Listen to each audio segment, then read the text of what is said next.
Et coucou, j'espère que vous allez bien. On est le vendredi 6 octobre. Je vous souhaite la bienvenue dans ce nouveau vlog. Installez-vous bien parce que je vais faire un petit unboxing avec vous. J'ai reçu un petit colis de la part d'Angeline de chez Muse. Alors j'ai déjà pré-ouvert pour pas perdre un temps fou. Et voilà, je vous montre. Il est trop beau, j'adore, je suis complètement fan. En fait, c'est tous les noms d'auteurs classiques. Donc, il y a Austin, Colette, Wolfe, Bronte, Beauvoir, Alcott, Well, Lafayette. Enfin, franchement, je suis ultra fan. Je le trouve vraiment trop beau. Donc, voilà. Bah, écoutez, comme toujours, vous savez que vous avez en barre d'infos le lien si vous avez envie de vous faire plaisir, et surtout n'oubliez pas de profiter de mon code promo qui est MyLittleBooks13 que je vous remettrai en haut pour voilà, si vous avez envie de vous faire plaisir, bah, n'hésitez pas, vous bénéficiez de 15% de remise, ce qui vaut toujours le coup. Et encore un grand merci à Angeline pour l'envoi de ce t-shirt que j'adore, que je suis trop fan. Donc je le mets pas maintenant parce qu'il va aller directement d'ailleurs. J'avais mis celui-là ce matin. Il va aller... Et il y avait ça aussi ouais, dans le petit paquet. J'adore. Je sais pas si vous voyez, mais c'est très automnal. J'aime beaucoup. Je trouve ça trop chouette. Donc si voilà, si vous avez envie de vous faire plaisir, vous savez que vous avez mon petit code promo de moins 15% pour commander tout ce qui vous fait plaisir sur le site de Muse. Et d'ailleurs, il y a eu encore quelques nouveautés qui ont été ajoutées au site qui sont absolument magnifiques. D'ailleurs, je pense que je vais pas tarder à craquer, moi aussi. Mais écoutez, pour aujourd'hui, c'est tout ce que j'avais à vous dire. Je suis toujours dans ma lecture de Tant de nuances de pluie. Donc, qui est la parution de la nouvelle collection Harper & Collins, la collection Au gré du monde. J'arrive pas à parler. Il me reste à peu près 60 pages, donc je pense que je vous prendrai sûrement demain pour vous faire un update complet. Tout ce que je peux vous dire, c'est que je pars, je pense, sur un coup de cœur. Ce livre est bouleversant, poignant. Vraiment, on peut que s'attacher au personnage de Nori. Mais je vous en parlerai bien plus en détail, je pense, demain ou après-demain. Sur ce, je vous dis à plus tard. Et coucou, j'espère que vous allez bien. Je vous reprends, mais le lundi 9 octobre, donc comme d'habitude ce week-end, je n'ai absolument pas eu le courage de vous prendre. Bon, c'est pas grave dans tous les cas. Alors, mais depuis j'ai quand même pas mal lu depuis la dernière fois. Donc, je dois vous parler de ces 3 lectures. Alors, je vous parlerai pas de tout aujourd'hui, je vous reprendrai certainement dans la semaine pour poursuivre parce que comme vous le savez, je fais ça entre midi et 2 et j'ai pas forcément le temps de rester trop longtemps. Mais en tout cas, j'espère que vous allez bien. Installez-vous et on va tout de suite commencer avec Tant de nuances de pluie de Asha Lemi, qui est paru aux éditions Harper & Collins dans une toute nouvelle collection qui s'appelle Au gré du monde. Et je remercie chaleureusement Marine et les éditions Harper & Collins pour leur confiance et pour l'envoi de ce livre. Alors... pour moi c'est une lecture coup de cœur, c'est une lecture bouleversante, c'est une lecture que je n'oublierai pas de sitôt pour la bonne et simple raison que on est sur un roman d'apprentissage, on est au Japon, on va suivre une jeune fille, au départ c'est une enfant, on va la suivre de son enfance jusqu'à l'âge adulte. Il s'agit de Nori. Alors, Nori est une métisse. Sa mère est issue d'une famille impériale et elle va avoir une relation adultère avec un Afro-Américain qui va donner naissance à Nori. Du coup, Nori est une métisse et elle est un peu la honte de la famille. Il faut savoir qu'à l'époque, il se trouvait même que bien souvent, ces enfants adultères métisses étaient carrément tués à la naissance pour pas faire de l'ombre à la famille en fait, pour pas les mettre en... comment on dit, oui voilà, pour pas les faire remarquer, voilà, c'était vraiment la pire honte que d'avoir un enfant métis. Un beau jour, sa mère, elle a 8 ans, Nori, sa mère va la déposer dans une grande maison, c'est la maison de ses parents, donc la maison des grands-parents de Nori. Alors ils ne vont pas la tuer, mais ils vont l'enfermer dans un grenier où elle subira des bains de javel. des lavages à la pierre ponce et autres traitements absolument affreux pour la rendre plus blanche, pour lui lisser les cheveux, et puis elle sera punie parce que Nourri doit être obéissante avant toute chose, puisque la place de la femme dans ce livre est quand même très particulière. Il faut savoir que c'est vraiment le point, une des thématiques fortes de ce livre, c'est vraiment la place de la femme dans la tradition japonaise à cette époque-là, et je pense qu'elle est toujours un peu... Voilà. Donc on va suivre Nourri, donc elle va rester vivre dans ce grenier pendant 3 ans jusqu'à l'arrivée de son frère, donc qui lui est l'enfant illégitime que sa maman a eu de son premier mariage, donc elle s'en aille enceinte de Nourri. Et il s'appelle Akira, et ça va un petit peu modifier sa vie. Donc après, je vous en dirai pas plus sur l'histoire parce que je pense qu'il faut vraiment la découvrir, puisque c'est vraiment un roman, comme je dis, c'est un roman d'apprentissage, c'est un roman où on va suivre toute la vie de Nourri et de sa famille en parallèle. Moi, c'est un roman qui m'a vraiment bouleversée. J'avoue que j'avais le cœur serré tout au long de ma lecture parce que Nourri, elle n'a pas eu une vie vraiment très rigolote. Donc ici, comme je vous le disais, au niveau des thématiques, on est donc sur le passage à l'âge adulte. On est sur la place de la femme dans la société où elle avait à peu près juste le droit de se taire, ce qui est déjà pas mal, vous me direz. On est aussi sur le poids d'héritage familial. Alors quand je parle d'héritage, je parle pas de comment on dit, de problème, enfin, quand je parle d'héritage familial, je parle vraiment de là on est dans une famille impériale, une famille renommée, une famille qui a de la puissance. Je parle vraiment de tout ça. Je parle vraiment au niveau financier, au niveau pouvoir, quand je parle d'héritage familial. Donc on est vraiment dans ce cadre-là. On va voir que moi, Nourri, vraiment, je vous assure, je me suis attachée à elle dès les premières pages. Bon, il faut dire qu'une petite fille de 8 ans qui est déposée comme ça dans une maison où elle va être traitée de la sorte, on peut, je pense, ne que s'y attacher. Mais voilà, je me suis attachée à elle très vite. J'ai eu le cœur serré pour elle tout au long de ma lecture. Et je vous avoue que parfois, j'ai pas toujours compris les choix de Nourri. Mais en fait, je les ai pas compris, mais en revenant un petit peu, en me reposant, après j'ai compris, parce que c'est vraiment dans la lignée de tout ce qu'on lui a appris. Elle fait preuve d'une force et d'une abnégation, mais c'est impressionnant, vraiment, je pense pas que j'aurais été capable d'autant. On dirait que vraiment tout va de travers dans sa... Enfin, tout va de travers, non, c'est pas que ça va de travers, c'est que vraiment toutes les pires choses lui tombent sur la tête. C'est vraiment terrible. Le destin de cette jeune fille est absolument terrible. Et comme je disais, à la fin, j'ai pas forcément compris. Mais ça s'explique, on va dire, par rapport au fait de ce qu'elle a reçu comme éducation, de ce à quoi elle doit, elle, entre guillemets, je trouve pas mes mots. En fait, ça s'explique vraiment, c'est ce que je dis, c'est le poids de cet héritage qui fait qu'à un moment donné, on va prendre des décisions qui ne sont pas forcément celles qu'on aurait prises en temps, enfin, pas en temps normal, mais pas celles qu'on aurait prises pour son propre bonheur. On n'en va en prendre, ça veut rien dire ce que je viens de vous dire. C'est vraiment, là, je m'aperçois que je cherche mes mots, mais c'est terrible. En fait, elle va prendre ses décisions, Nourri, plus en fonction de ce qu'on attend d'elle que de ce qu'elle a vraiment envie. Voilà, je pense que là c'est plus réglé. Donc je vous ai pas relu la 4e de couverture parce que je vous l'avais déjà lu, je crois, la semaine dernière ou quand j'avais reçu le livre.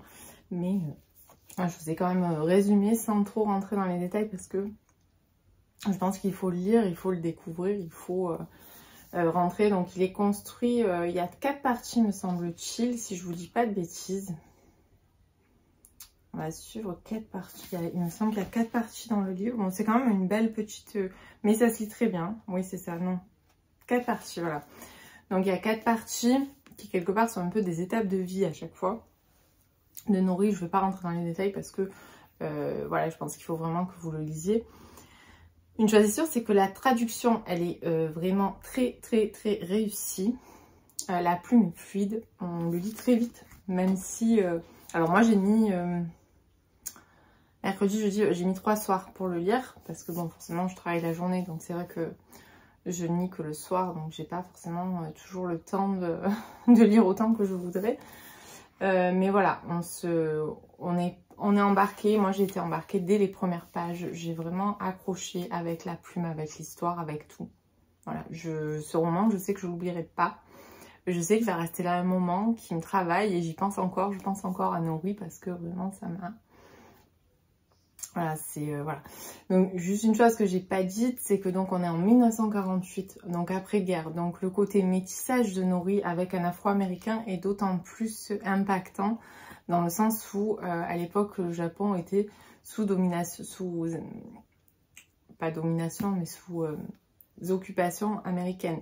Alors même si là on n'est pas sur un roman historique et on ne va pas rentrer dans ce genre de on ne va pas vraiment rentrer dans ce genre de détails puisque on n'est pas du tout sur un roman historique, on est sur un roman d'apprentissage.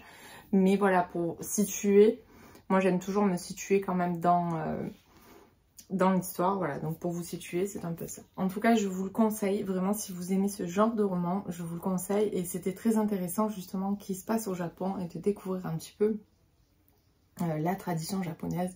Même si je vous avoue que j'aurais aimé un peu plus, parfois, de détails. Voilà, donc ça sera tout. Voilà, j'ai fait une petite mise au point parce que j'avais l'impression d'avoir la tête comme ça depuis tout à l'heure. Et puis, je voulais vous montrer aussi... Donc j'ai mis le t-shirt que j'ai reçu, que je vous ai montré en unboxing vendredi. Donc le t-shirt Muse.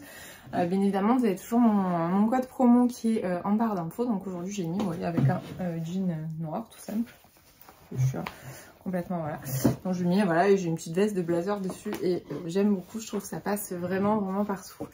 Et puis bon là j'ai levé la veste parce que il faisait encore un petit peu chaud aujourd'hui. Alors, sinon, j'ai lu. Alors, celui-là, je ne l'ai pas lu, je pense que je l'ai totalement dévoré. J'ai lu La femme de ménage de Frida McFadden, récemment paru aux éditions J'ai lu en version poche, sachant qu'il est sorti l'année dernière, je crois, à peu près à la même époque, en version brochée chez City. D'ailleurs, je n'avais pas pris ce service presse, je ne sais pas pourquoi, puisque je l'avais reçu dans le catalogue, je m'en rappelle. Et ça ne me tentait pas. Comme quoi des fois c'est assez bizarre. Et puis là en fait j'ai reçu le catalogue et il y a le tome 2 et j'avais envie de découvrir, donc j'ai demandé le tome 2 et du coup je me suis dit je vais prendre le tome 1 en poche, comme ça je vais le lire avant parce que j'ai pas envie de me spoiler. Alors je vais vous lire la 4e de couverture parce que là vraiment j'ai pas envie de vous spoiler. Tout ce que je peux vous dire c'est que moi c'est vraiment un coup de cœur. Voilà, c'est un thriller domestique, thriller psychologique, comme vous préférez. Moi je dis thriller domestique parce qu'on est vraiment en huis clos, ça se passe dans une demeure. Et mais c'est époustouflant, vraiment l'intrigue elle est absolument géniale. L'auteur elle nous balade, elle nous retourne le cerveau. Et voilà, moi j'ai adoré. Alors je vous avoue que j'avais pas lu, du coup j'ai jamais lu en fait la 4e de couverture, mais je vais la lire avec vous. Chaque jour, Millie fait le ménage dans la belle maison des Winchester. Une riche famille new-yorkaise. Elle récupère aussi leur fille à l'école et prépare les repas avant d'aller se coucher dans sa chambre au grenier. Pour la jeune femme, ce nouveau travail est une chance inespérée, l'occasion de repartir à zéro. Mais sous des dehors respectables, sa patronne se montre de plus en plus instable et toxique. En plus, il y a aussi cette rumeur dérangeante qui court dans le quartier. Madame Winchester aurait tenté de noyer sa fille quelques années auparavant. Heureusement, le charmant monsieur Winchester est là pour rendre la situation plus supportable. Mais le danger se tapit parfois sous des apparences trompeuses. Et lorsque Millie découvre que la porte de sa chambre mansardée ne ferme que de l'extérieur, il est peut-être déjà trop tard.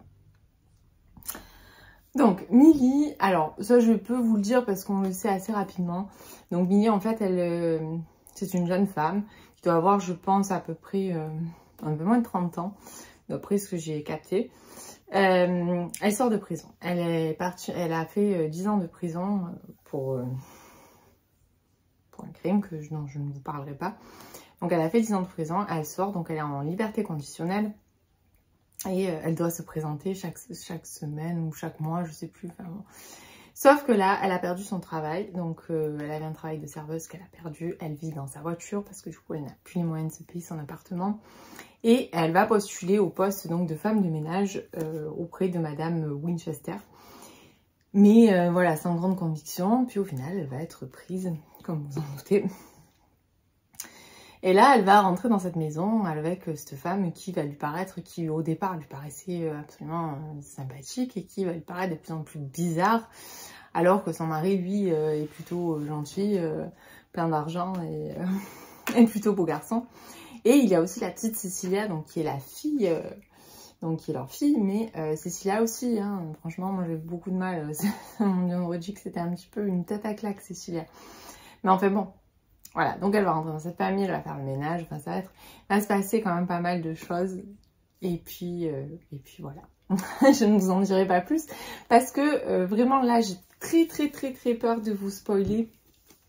Et il suffirait de pas grand chose pour que ça vous gâche complètement la lecture. Je suis contente de ne pas avoir été spoilée avant. Tout ce que je peux vous dire, c'est que La Plume est addictif. Ce livre est un véritable page-tourneur. Moi, je l'ai commencé vendredi soir, mais vendredi soir après manger, pas tôt en rentrant du travail, puisque j'ai terminé celui-ci. Donc j'ai dû le commencer à 8h30, 9h après manger. J'ai lu jusqu'à 11h sans le lâcher. C'est assez rare, parce qu'en général à 10h, je m'endors. Je me suis levée samedi matin, j'ai dit bon allez, je lis un peu avant de faire tout ce que j'ai à faire. Et j'en ai lu encore quasiment. Il me restait juste à la fin, je crois, une centaine de pages que j'ai terminé samedi midi après manger. Normalement, on ne peut pas le lâcher, on a envie de savoir. Et puis ce dénouement, il est mais comme j'ai pas vu venir, mais j'ai rien vu venir. Voilà, je vous assure, vraiment, je n'ai rien vu venir. Alors après, oui, c'est vrai que quand je me repose, je me dis non, mais t'es bête en fait, parce qu'il y a plein de choses qui étaient... Il y avait plein de petits indices, de petites choses, mais bon voilà, je n'ai rien vu venir et j'ai trouvé ça absolument démentiel. C'est vraiment tordu, mais tordu à un point. Voilà, on est totalement manipulé, c'est vraiment machiavélique. Voilà. Donc j'ai adoré en plus le personnage de Millie. Millie, elle a vraiment pas sa langue dans la poche. Enfin, genre voilà, j'ai adoré les personnages. J'ai vraiment accroché à 100%. Et alors que comme je vous dis, il y a plein de petits indices, mais voilà, je suis passée complètement, j'ai pas vu.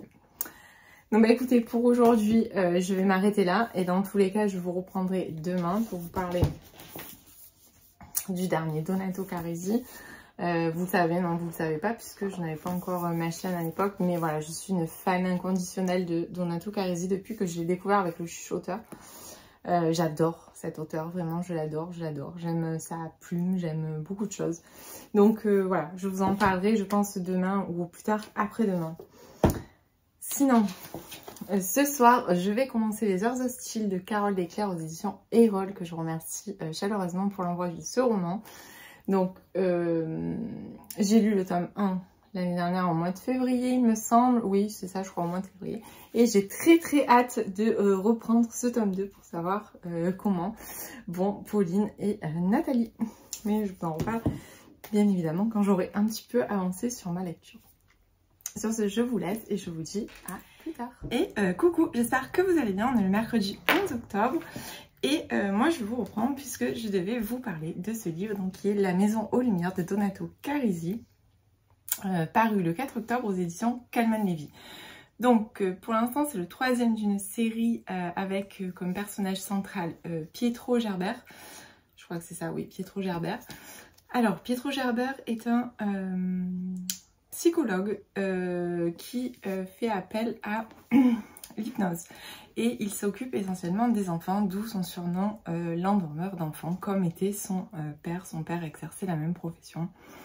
Alors ça va être difficile un petit peu de vous parler de ce livre, sachant que on est vraiment sur une trilogie qui, je pense, enfin j'espère, donnera lieu à un 4e tome, parce que donc le premier c'est La Maison des Voix, le deuxième c'était La Maison sans souvenir, et là nous sommes dans La Maison aux Lumières. Donc en fait il y a quand même un fil conducteur sur toutes ces histoires, mais je vais quand même vous parler de celle-ci d'histoire. Donc là on retrouve donc Pietro qui est quand même dans une situation, il est un petit peu au bord de la rupture. Ça fait quand même quelques temps que ça va plus du tout. Il a eu des enquêtes qui l'ont perturbé, notamment sa première enquête dans La Maison des Voix, où il avait accepté de prendre comme patiente une adulte, alors que normalement il ne s'occupe que des enfants. Mais voilà, j'en dirai pas plus si vous ne l'avez pas lu. Là, il va être contacté par une par une jeune femme qui va lui parler d'une petite fille qui ne veut pas sortir de chez elle et qui dit avoir un ami imaginaire et que quand elle n'a plus voulu communiquer avec cet ami imaginaire, bah, il est devenu violent avec elle. Donc la petite fille s'appelle Eva et elle vit dans une maison, dans un endroit un petit peu reculé. La maison est assez flippante et la gamine est assez flippante. Donc il va y aller même si au départ il est pas trop chaud pour le faire, mais il va quand même y aller. Et là, bien évidemment, il va rentrer, il va hypnotiser cette petite Eva pour essayer de comprendre qui est cet imaginaire, parce que le but étant de trouver qui est cet ami imaginaire. Bon, il se trouve que tout ça va l'emmener en fait sur une vieille affaire non résolue. Après, je sais pas si je peux vous en dire autant. Oui, c'est écrit. Donc, elle va l'emmener sur une affaire non résolue parce qu'il se trouve que quand Pietro était enfant, il jouait à un jeu avec ses camarades dans la maison familiale. Et un jour, un de ses petits camarades a disparu, on ne l'a jamais retrouvé. Donc voilà, ça va un petit peu entrecroiser ces deux histoires. Alors moi j'aime beaucoup, ce que j'aime beaucoup, bon déjà je suis vraiment fan de la plume de Donato Carisi. Je l'ai découvert il y a un peu plus de 2 ans avec le chuchoteur et j'avais vraiment adoré. Et La Maison des Voix, le premier tome m'avait beaucoup plu. Le deuxième, c'est donc La Maison des... non, La Maison des Voix, c'est le premier. Et le deuxième, que je vous dise pas, La Maison sans souvenir. J'avais un petit peu moins accroché. Alors en fait, ce qui me dérange, et ce qui m'a dérangé pareil sur cette lecture-là, c'est que pour moi, ça manque de réponse, parce qu'il y a, comme je vous dis, un fil conducteur qui à chaque fois nous revient, nous renvoie. Mais on n'a toujours pas le fin mot de l'histoire. Donc voilà, c'est ça qui me dérange. Après, ça a été une super lecture. Je l'ai dévoré, je l'ai commencé samedi soir et j'ai terminé dimanche en début d'après-midi. Vraiment, voilà, ça se lit tout seul, les chapitres sont courts, ça s'enchaîne vraiment très bien, la plume est très fluide et puis c'est prenant. Et moi j'aime beaucoup en fait le fait que ça soit de l'hypnose, ça me passionne. Voilà, j'avoue que c'est vraiment quelque chose qui m'a toujours intriguée et je trouve ça vraiment très intéressant et je trouve que c'est très bien fait puisqu'on sent qu'il y a vraiment de la recherche sur le sujet. Et qu'il ne parle pas de ça comme ça, sans être renseigné. Et voilà. Donc du coup, ça me plaît énormément. Moi, je vous le conseille. Mais alors, par contre, là, vraiment, je vous dis, il faut les lire dans l'ordre. Parce que sinon, vous allez être complètement perdus. Enfin, à mon sens. Hein. Après, peut-être certains l'ont lu séparément. Ou voilà, ça peut peut-être se lire séparément. À mon sens, non. Parce que déjà... on suit tout au long des tomes Pietro Gerbert et c'est quand même important puisque c'est quand même lui le personnage central de l'histoire. Et puis surtout on va suivre sa vie mais surtout ses enquêtes qui au final on se rend compte qu'il y a vraiment un fil conducteur. Et voilà, et je pense qu'en fait l'idéal ça aurait été d'avoir tout d'un coup et de tout lire d'un coup. Mais moi je suis trop pressée à chaque fois donc je les lis... je les lis quand ils sortent. Vous voyez, là, je vous montre les deux autres. Voilà. Donc, ils sont maintenant disponibles en poche. Voilà. Donc, pour moi, c'est une valeur sûre. De toute façon, Donato Carisi, c'est vraiment pour moi la valeur sûre en termes de thriller psychologique. Puisque voilà, là, on est sur du thriller psychologique. Alors qu'avec le chuchoteur, non, on était quand même sur du bon thriller. Mais là, voilà, j'aime bien le virage qu'il a pris. Après, il y en a un autre de Donato Carisi que j'ai adoré, c'est Je suis l'abysse. Vraiment, celui-là, il m'avait beaucoup plu. Et il me reste à découvrir sa trilogie du tribunal des âmes. Puisqu'il y en a 1, 2, 3, voilà. Après, sinon, je pense qu'il me reste un one-shot, je crois, aussi à découvrir. Mais dans l'ensemble, j'ai quand même lu pas mal de ses livres. Déjà, j'ai lu tout le chuchoteur. Donc, il y a 4 tomes. J'ai lu les 3 comme ça et j'ai lu Je suis l'abysse que j'ai vraiment adoré. Je suis l'abysse, il est génial. Voilà, bon c'était ma petite parenthèse finalement. Comme je ne peux pas trop vous dévoiler de choses sur ce livre puisqu'on est dans une trilogie et qu'en plus on est dans un thriller psychologique, donc c'est assez compliqué d'en parler. J'ai beaucoup de mal à parler de tous ces livres, de tous de thrillers en général. J'ai beaucoup de mal à en parler parce que justement j'ai tellement peur de dire trop de choses et que ça vous spoil que bah, du coup je suis toujours un peu, voilà, c'est toujours, je tâtonne un petit peu. Et puis on va parler aussi de cette jolie couverture que j'adore. Enfin, voilà, je suis vraiment complètement fan. Donato Carisi, vraiment, j'achète les yeux fermés, je regarde même pas. Alors, ensuite, je voulais vous montrer une petite chose, enfin 2 petites choses. Non, alors, on va d'abord parler des Heures hostiles de Carole Declercq. Donc, qui est le tome 2 de la saga des Désobéissantes, à paraître aux éditions Erol le 12 octobre, donc demain, où j'ai plutôt pas mal avancé, puisque j'en suis à la page 263. Il me reste approximativement, je crois, une centaine de pages. Oui, c'est ça. Il me reste une centaine de pages à lire. Donc là, c'est pareil. On est sur un tome 2. Alors forcément, ça va être compliqué en fait de vous en dire beaucoup plus. Bon, après tout ce qui est fait historique, je pense que voilà, tout le monde connaît l'histoire à peu près. Donc ici, on retrouve Pauline et Nathalie qu'on avait rencontrées dans le premier tome. On les retrouve en novembre 1938. Donc Pauline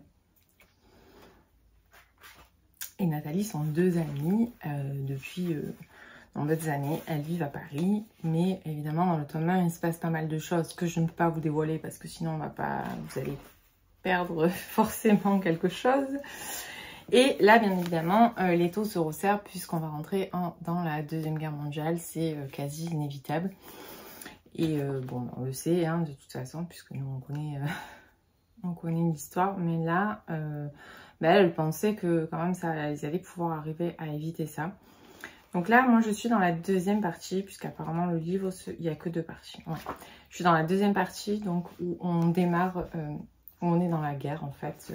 On est au début de la guerre mondiale. Donc, il y a toute une partie qui nous parle un petit peu avant la montée du conflit. Et après, on rentre dans la guerre. Donc, il faut savoir que Carole Declercq nous a livré une saga très très documentée. Voilà, je préviens. Alors il y a de la fiction dedans puisque on va suivre ces deux jeunes femmes, on va suivre leur vie en règle générale plus celle d'autres, mais de manière générale c'est un roman vraiment historique très documenté. On sent un gros travail de recherche. D'ailleurs je veux pas dire de bêtises mais voilà, elle est agrégée de lettres anciennes, Carole Declercq. Donc voilà, on va dire, elle sait de quoi elle parle. Voilà, il y a même des personnages réels qui sont intégrés dans sa fiction. Donc voilà, on est vraiment sur du roman historique qui va nous détailler cette période. Moi, je pensais que le 2e tome serait peut-être plus... vraiment, au final, on n'a un tiers du livre qui est dans la Deuxième Guerre mondiale. Et il y a un tome prévu, donc je crois en mars ou avril 2024, qui va être Les Heures sauvages, où là on reprend donc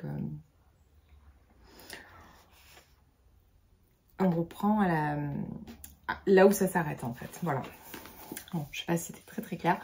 Une chose est sûre, c'est que moi je vous conseille vraiment ce roman du fait qu'il soit super bien documenté. Il est super intéressant. La plume de Carole Declercq est très très agréable à lire. Et j'ai pas la sensation justement que ça soit trop au niveau historique, même si moi je suis plus quand même sur du roman historique, mais vraiment romancé. Je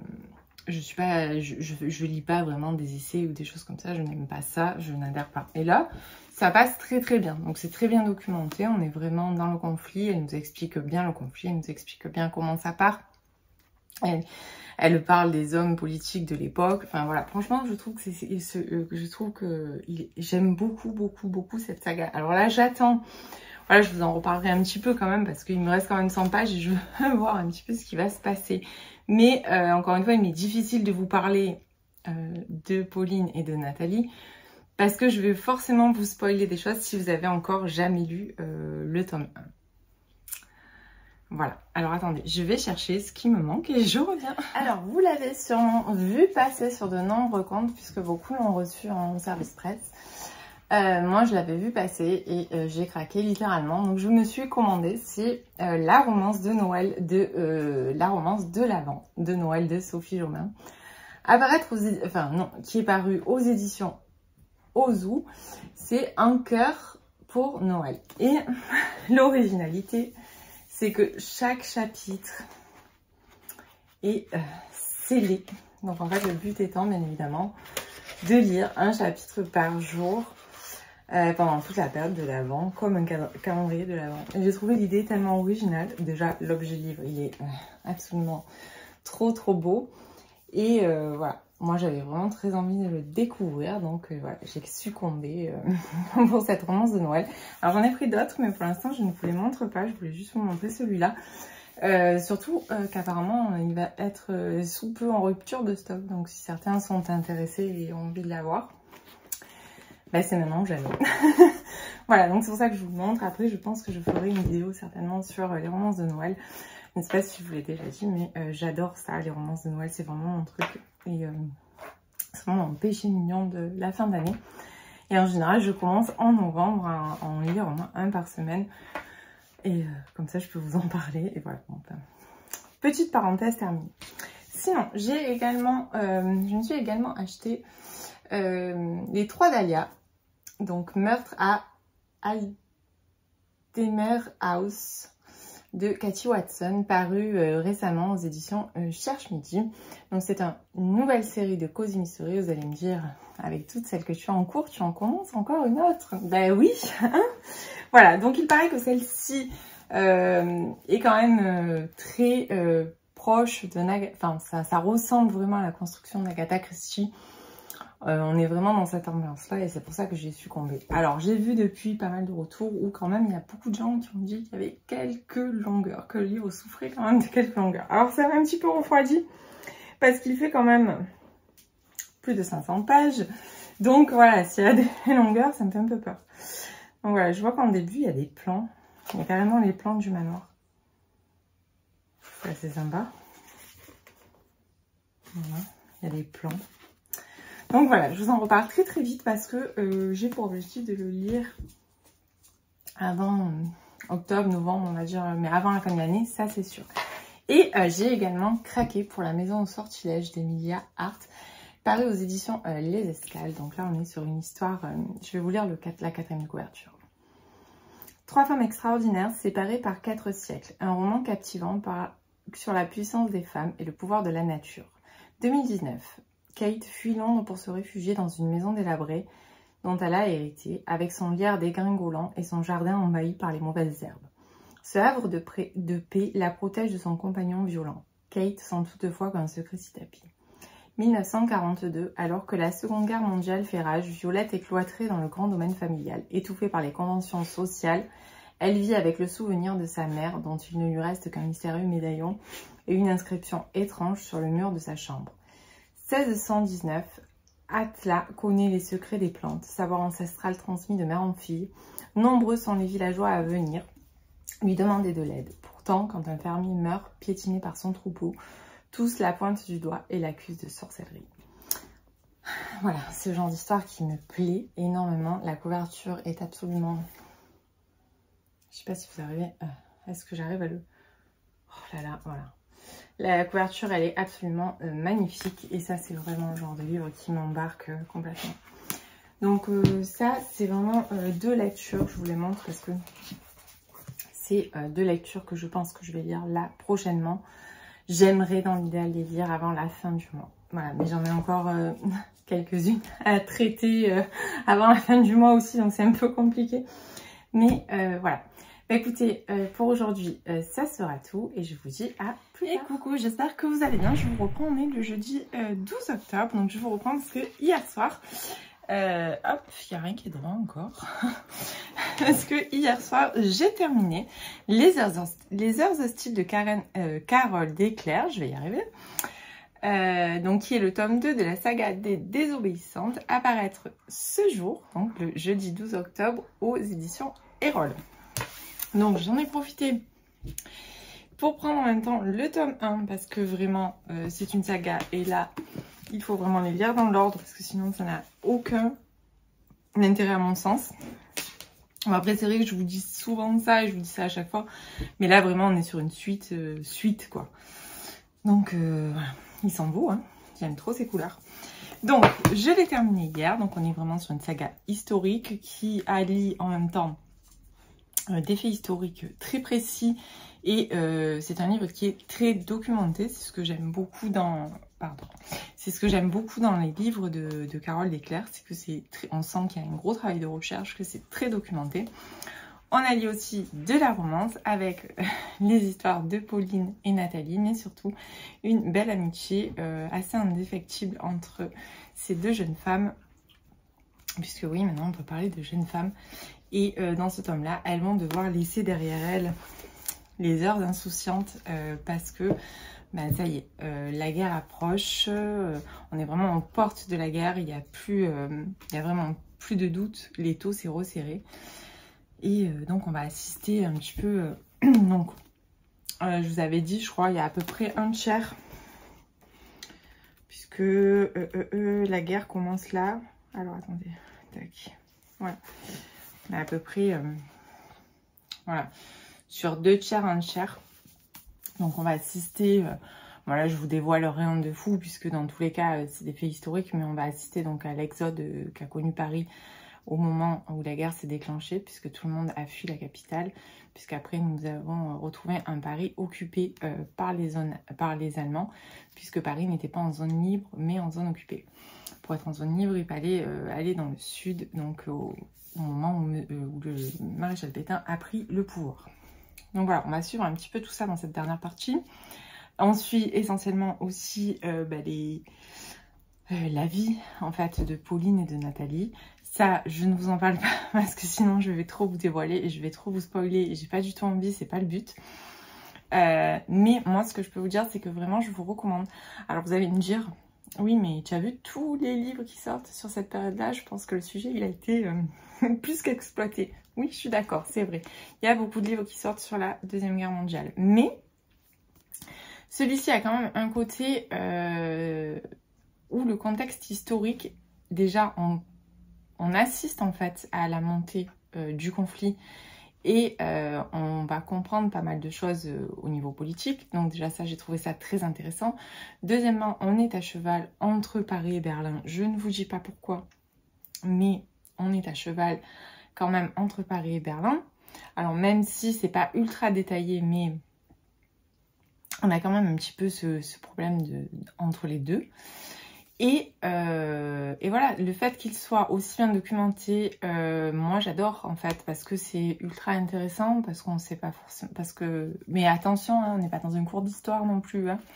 Je tiens à préciser, parce que moi sinon ça ne me plairait pas non plus, hein, puisque je suis pas là pour, voilà, on n'est pas là pour lire un manuel d'histoire de France, mais voilà, ce côté vraiment documenté apporte un plus à l'histoire. Les personnages sont très sympathiques, j'aime beaucoup Nathalie et Pauline, c'est deux personnages complètement différents. Nathalie est plus extravagante et Pauline est beaucoup plus introvertie. Et voilà, j'aime bien suivre leurs histoires, et puis là j'ai vraiment envie de savoir ce qu'elles vont advenir, parce que alors la fin, elle nous a laissé comme ça. Voilà, c'est un cliffhanger mais de dingue. J'avoue que je me suis dit mais non, mais pourquoi il n'y a pas un autre chapitre? J'ai cherché tout ça, mais non, il n'y avait pas. Donc il faudra attendre, apparemment, d'après ce que m'a dit l'auteur ce matin, avril ou mai 2024. Bon, c'est pas non plus, on va dire c'est dans 6 gros mois, ça va, on va patienter. Mais voilà, donc je vous recommande cette saga, de les lire dans l'ordre. En plus, vraiment les couvertures, je les trouve absolument ravissantes. Elles sont vraiment super belles, j'aime beaucoup les tons qui sont utilisés. Donc écoutez, voilà, vous savez qu'ils sont en librairie les deux. Un était déjà sorti, l'autre est sorti aujourd'hui.